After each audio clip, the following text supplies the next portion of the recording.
Hey y'all, Blackfist and Red Blades here with a quick review for the video game Odan, Legacy of the Kori Odan.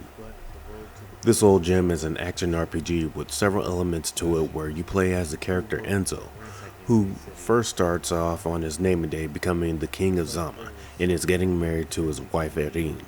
Their big day, however, is interrupted by two groups of people, as one I would guess you could say is a looting rat pack that harasses the locals and, according to their dialogue, have done it often.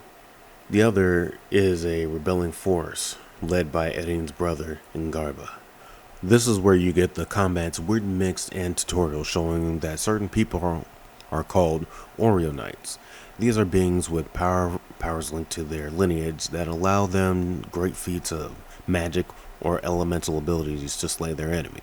And our king has a particular lion Orion for the shape of pride.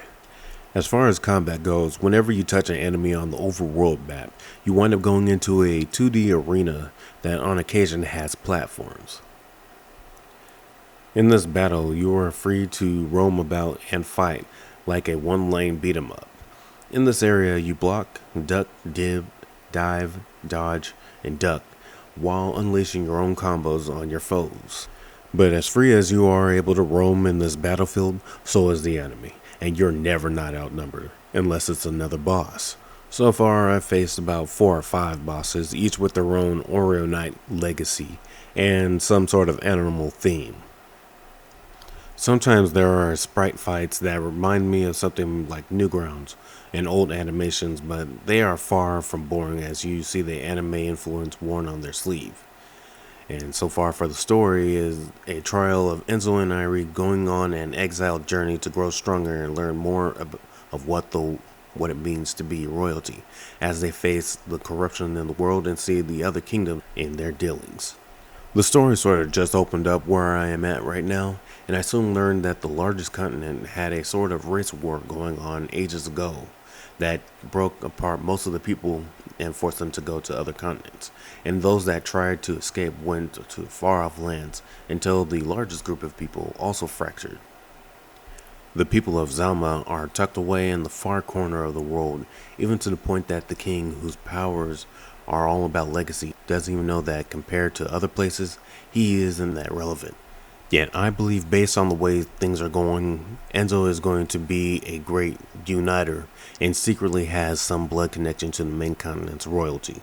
The story is already showing that you have to go through some shit and meet new people to unlock more of his legacy and trials to grow stronger.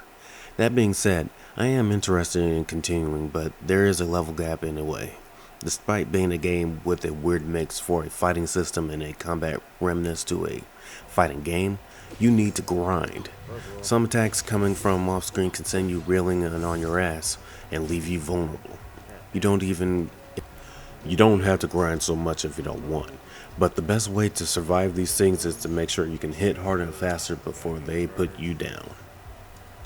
I like the story so far, and I want to see how this greenhorn exiled king faces these trials, but I say give this game a try, especially because it's also an African fantasy game, which is rare, if not unheard of on the scale. The art is beautiful and hand-drawn, and I wonder what legends will come. Something I did notice so far is that most of the threats are not supernatural, but are from people and from various lands, not really any monsters. Also, a storyline that had me thinking was when I was working as a delegate for a bureaucrat in the main city to settle a matter of a family where a wealthy man died and the rights to his lands would either go to his wife, who could not bear children, or the mistress/maid, who already had 3, assuming to be his. Now for me, I chose the wife to be the successor, thinking that she may have mercy for the children and bring them into the household. And since she was the one who built the business with him, the thought of going to the other person really didn't make sense to try and maintain it.